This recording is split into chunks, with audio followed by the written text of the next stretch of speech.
Good evening. As we all know by now, we've just gone through a highly contentious election cycle. So tonight we'll take a closer look at the playbook of political spin. Wow. Okay, and so here is our roadmap. Our roadmap for the evening is, first we will have a little bit about spin. What is it? Who says? And a little bit of perspective and history.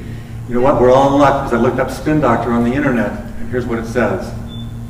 A person such as a political aide whose job involves trying to control the way something such as an important event is described to the public in order to influence what people think about it. So here's a trick question. How many people here are not spin doctors?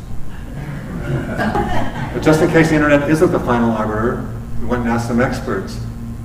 Well, spin, I think, is a set of statements that are empirically dubious. And so it's really important for people, when confronted with spin, to subject it to a very serious truth test. There's no way to get a handle on spin because almost everything that comes out of almost anybody's mouth involved in politics, including the media. For example, a very good piece by the comic Andy Borowitz about the CNN coverage of Ebola began with the announcement that CNN has changed its banner slogan to, "Oh my God, we're all gonna die." Spin implies a bit of a game, that there's some play involved, that we're getting spun, that there's counter spin, and it suggests, I think, something that's accurate too, which is the audience has some awareness of this.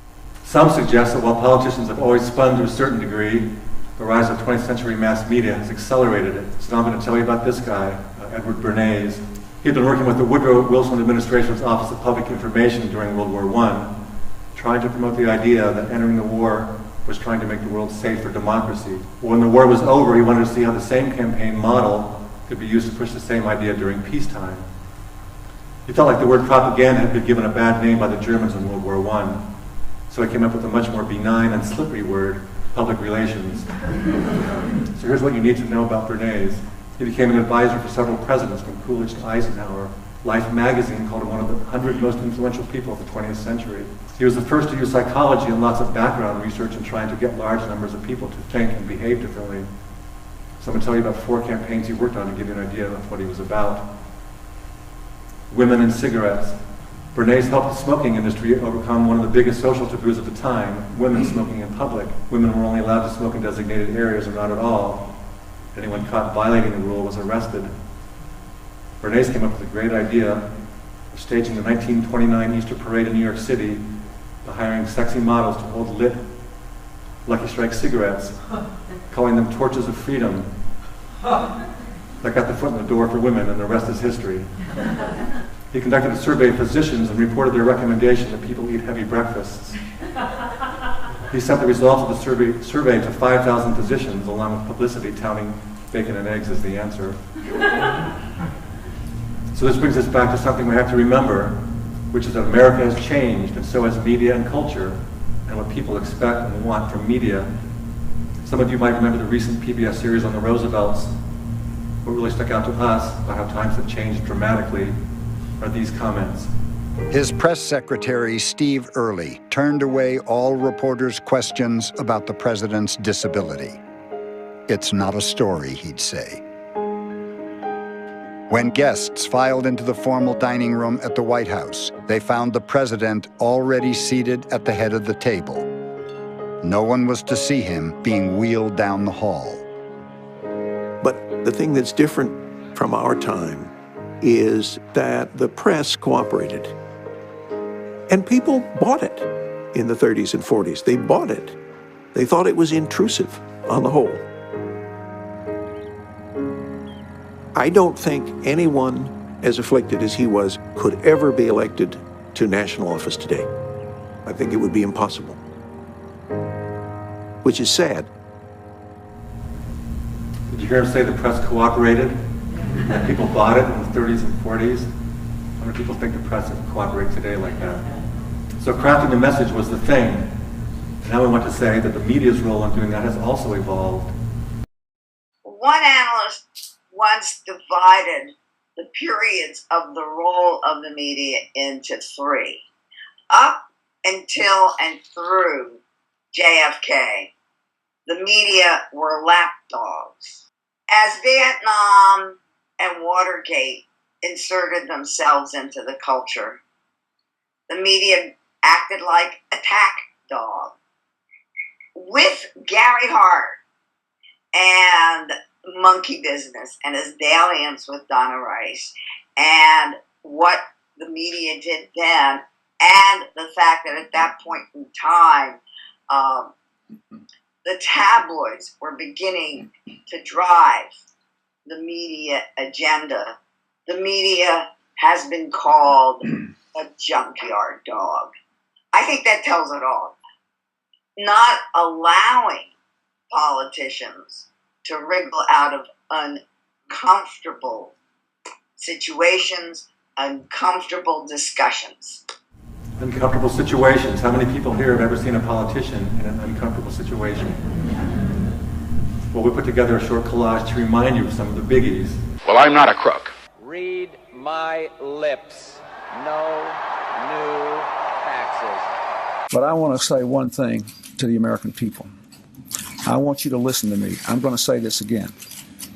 I did not have sexual relations with that woman. I remember landing under sniper fire. There was supposed to be some kind of a greeting ceremony at the airport, but instead we just ran with our heads down to get into the vehicles to get to our base. Saddam Hussein has gone to elaborate lengths, spent enormous sums, taken great risks to build and keep weapons of mass destruction. I know for a fact that my account was hacked. So I guess the message here is that spin can be negative, but can also be other things, Mike Lowe. Well, spin can also be a way to frame a message and turn it into something good, to redefine a situation like It's Morning in America with Ronald Reagan's 1980 presidential campaign. Or it can be used to encourage a nation. Oh yeah, well, spin can be constructive. It can be very good for a country. It can help a country develop a sense of positive resolve and so forth. Let me assert my firm belief that the only thing we have to fear is fear itself. It's morning again in America. Today, more men and women will go to work than ever before in our country's history. The only thing we have to fear is fear itself. Now that was spin because it's not true. It's a gross oversimplification of the wide number of difficulties America was facing in the depths of the Great Depression. So while it was empirically distorted, it had a very salutary effect. So yes, indeed, Watergate changed many things, and among them, the relationship between the press and politicians, because you began to have this orientation on the part of journalists to ferret out politicians' weak points of character. You come sort of roll through a rogues gallery, which was published actually recently on the cover of the New York Times Magazine with Gary Hart prominently displayed in the middle. But we can go through names which have become familiar to many of us: Mark Sanford, Larry Craig, Anthony Weiner, John Edwards, and the list goes on. So ready to come back to the present day. We're going to hear about the election in a minute. But before we leave you this overview of spin, we thought we'd give you this last fictional wink at the world of political spin. There's a crisis in the White House. What's the crisis? And the president's top advisors have been called together. Oh, jeez. The sexual misconduct occurred inside the Oval Office. With the election only days away, how much will this scandal affect the outcome? Now, Washington's top spin doctor. We can distract the press for 11 days till the election. I think we got a chance. Has an idea. We can't afford a war. We're going to have the appearance of a war. But he can't pull it off without Hollywood's top producer. Why come to me? We want you to produce. You want me to produce your war? How would you like an ambassadorship? That's my payoff. Hell, I just do it for a story to tell. Oh, no, you couldn't tell anybody. Listen, I'm just kidding. No, I mean, you couldn't tell anybody. No. Wag the dog. Nothing like that would ever happen in real life, right? We will hear from two of our correspondents who write under the banner of the Washington Decoder. First, we'll hear from Peter Greer, and then we will hear from Gail Russell Shattuck. So we thought we would start with asking you about spin. How did you see spin play out in this election we just went through? They're integral to every campaign, so of course it played out a lot in the midterms, where President Obama kept insisting that the election wasn't about him, when really that's just a way of framing or trying to frame the election, and it really was about him. For instance, the way I personally look at spin is that it's usually it's a selective argument. You take one particular issue or one particular aspect of a particular issue that's favorable to you, and you try to emphasize that as much as you can and downplay the negative. And Mark Udall, the incumbent Democrat out there, decided he really needed to hitch his wagon to the women's vote. So he emphasized women's issues in a lot of stuff that he talked about. A lot of his ads focused on access to contraception. A lot of his interviews, he tried to steer around to particular things that he thought would be interesting to women voters. And, he was doing that because he figured, the high Democratic vote among women, particularly single women, would counteract the fact that he would do less well among men, particularly married white men. But the women didn't turn out to vote like he needed to win. In that sense, spin is kind of, it can be not irrelevant, but it's only one part of the equation. And in many ways, especially in midterms, getting your voters out and shaping the actual electorate that goes to the polls is more important than whether you're a good spin meister. How did you see spin play out, either in individual campaigns or in kind of the larger political climate we just went through? Well, I've seen a number of campaign cycles, but what struck me about this one was how sophisticated the voters had become. Another place you see that a lot in this campaign is in the gun ads. I haven't even seen a final tally of how much was spent, but the NRA made this a very important year of spending and spent millions on ads in key states that had referendums. Could there be background checks, for example?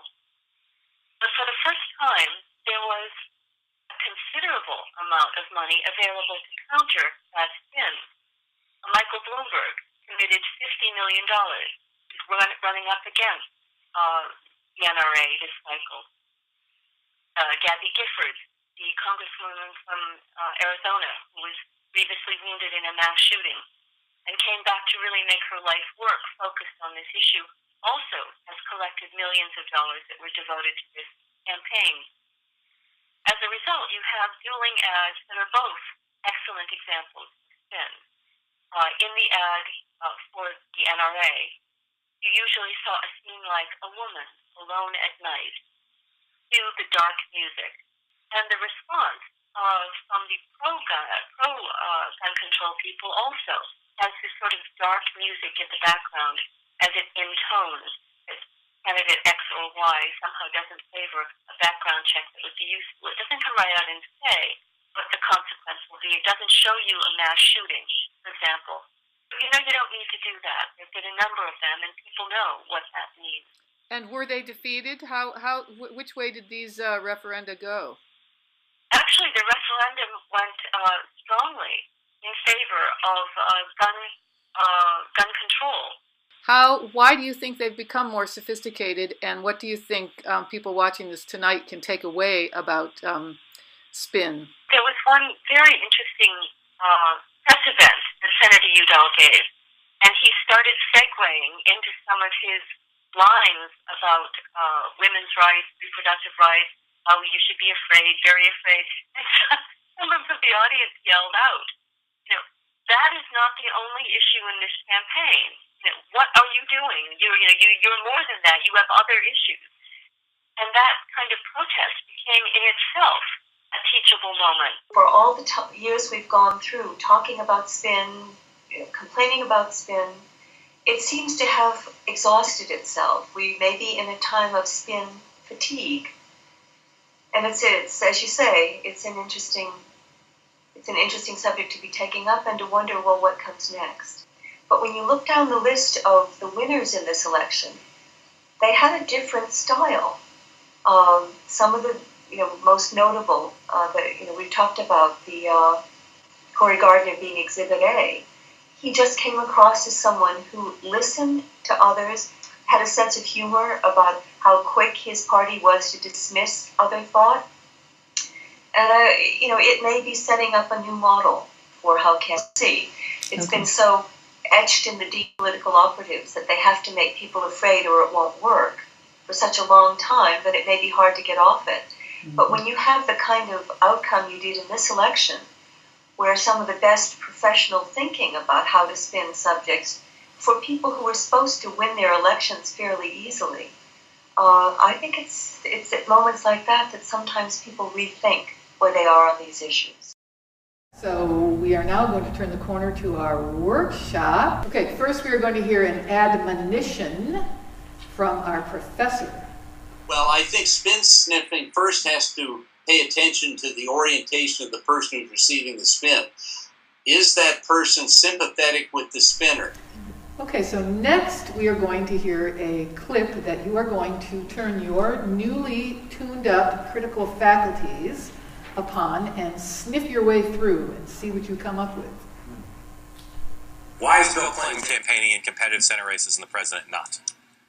The president is campaigning in competitive races. No, in competitive Senate races. Why is President Clinton is, President Obama isn't? Why? The president is campaigning in competitive races during this election cycle, and we have one of the most well-positioned situations for a second-term midterm of any majority party in probably a generation. I mean, normally the president's party in a second-term midterm loses an average of 29 seats, and I mean, at worst, we're going to be in single digits, and I think we could even be in single digits and pick up a few seats in the House. And I think we hold the Senate. But just out of curiosity, what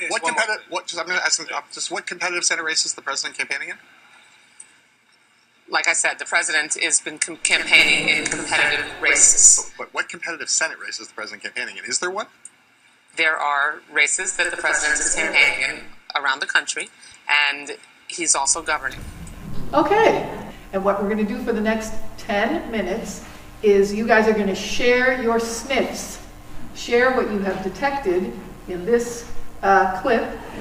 We came up with several, and at the top of the cherry picking, so putting out the facts was one of the things that we clearly heard. Avoiding the question, obviously, was in there. But with the cherry picking, we were sort of saying, it's not just the woman who's being interviewed who was cherry picking facts, but also the interviewees, are selecting very specific things to ask about and focus on. That would be making the media the bad guy. Get out.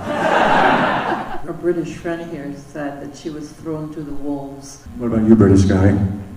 We took the time to elect a pod leader, so we didn't really have to go beyond that. But it was an interesting discussion about some people in the group who are focused on using traditional media and some don't. So it was very educational on many fronts. Thank you. Okay, so this is the official end of your spin sniffing exercise. And you may take this home with you and keep it by your TV, your radio, your cell phone, your Facebook, your Twitter feed, all the places that you get information, and you can sniff out that spin.